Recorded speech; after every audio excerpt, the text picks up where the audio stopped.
बैठ के करने वाले आसनों में जानुशीरासन की शुरुआत आज हम करते हैं। और जानुशीरासन का मतलब होता है, जानु मतलब पैर और सिर मतलब सर।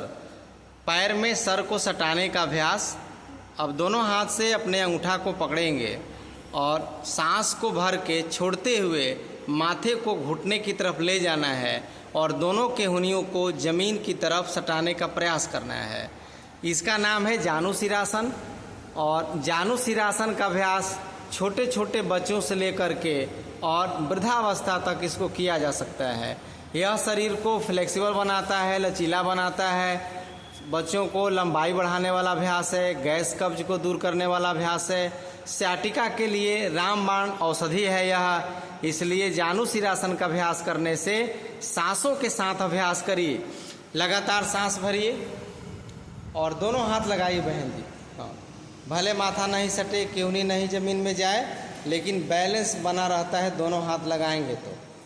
25-25 बार एक पैर से करने के बाद दूसरा पैर का भी फिर हम अभ्यास करेंगे। पैर बदल लीजिए, अब पैर बदल लीजिए एक बार। इस अभ्यास को करने से चूँकि माथा बार बार नीचे आता है तो ब्लड सर्कुलेशन चेहरे की तरफ, दिमाग की तरफ ज़्यादा मात्रा में होता है, तो इससे दिमाग भी तेज होता है, माथा दर्द भी ठीक होता है और चेहरे पर ग्लोइंग भी आता है, कील मुहां से दाग धब्बे भी दूर होते हैं। इसलिए इस अभ्यास को करना बहुत लाभकारी है। इस अभ्यास को करने से माताओं बहनों के लिए गर्भाशय की समस्या, पेट यदि बाहर निकल रहा है तो पेट अंदर करने वाला यह अभ्यास, लीवर के लिए, किडनी के लिए बहुत लाभकारी अभ्यास है।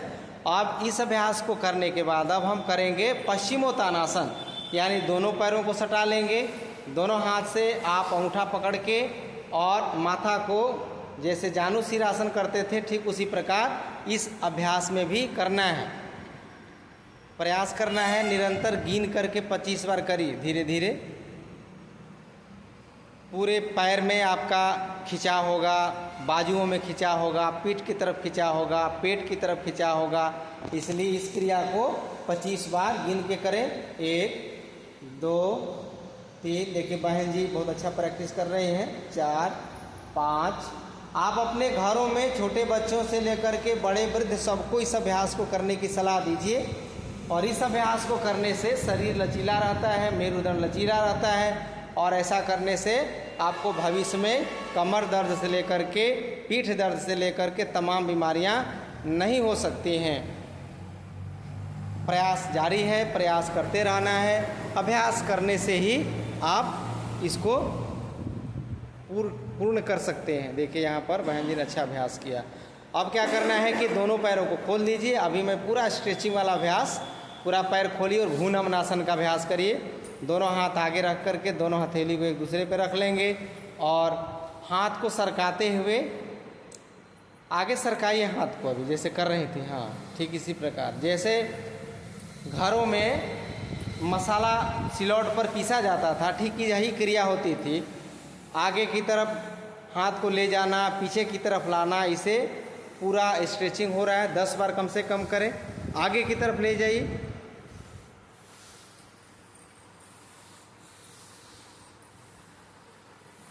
अब इसको करने के बाद भ्रूनमनासन की स्थिति में आ जाइए। दोनों हथेली एक दूसरे पे रखिए और माथा को उसमें सटाइए। इस प्रकार से देखिए काफ़ी अच्छा अभ्यास और माथा ज़मीन में हथेली पे सट रहा है। इसी प्रकार की प्रक्रियाओं से सबको गुजरना है और यहाँ भी बहन लोगों ने इस अभ्यास को शुरू कर दिया है। और यहाँ आप देख सकते हैं ये आपका वक्रासन का अभ्यास हो रहा है। इसमें कपालभाति के साथ करिए तो ज़्यादा फायदा करेगा। और यहाँ पर आप देख रहे हैं मकरासन हो रहा है। यानी हर प्रकार के अभ्यास हम जब जीवन में अपनाते हैं तो उन सारे अभ्यासों का लाभ हमें मिलता रहता है। आजकल बीमारियों का दौर है और अस्पतालों में डॉक्टरों के यहाँ, चिकित्सकों के यहाँ लंबी लाइन, लंबी कतार आपको देखने को मिल सकता है। पैसा अलग से खर्च हो रहा है, शरीर में कष्ट अलग से हो रहा है। अब इसका दूसरा अभ्यास करेंगे। दोनों हथेली को घुटने के अंदर लगाइए और अंदर से, और इसका दूसरा स्टेप ले लीजिए। 10-10 बार करिए। फटाफट करिए, सुस्ती को भगाइए। और बहुत अच्छा, जो व्यक्ति जितना अच्छा अभ्यास करेगा, लगातार अभ्यास करेगा, वो धीरे धीरे उसके शरीर में, मन में परिवर्तन होते रहता है। एक दिन का चीज़ नहीं है, आप लगे रहिए, शुरू कर दीजिए।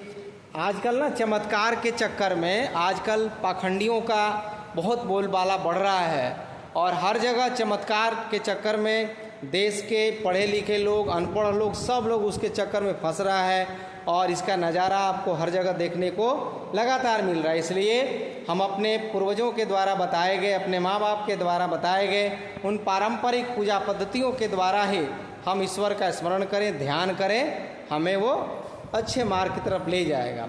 अब अगला अभ्यास करेंगे हम। एक पैर को खोल लीजिए और साइड में रह करके जो हाथ ऐसे करते हैं जी, यही वाला अभ्यास करना है। दाहिना पैर को या बायां पैर खुला हुआ है, दाहिने हाथ को अपने कान की तरफ से ऊपर उठाते हुए केहूनी को जमीन में सटाने का प्रयास।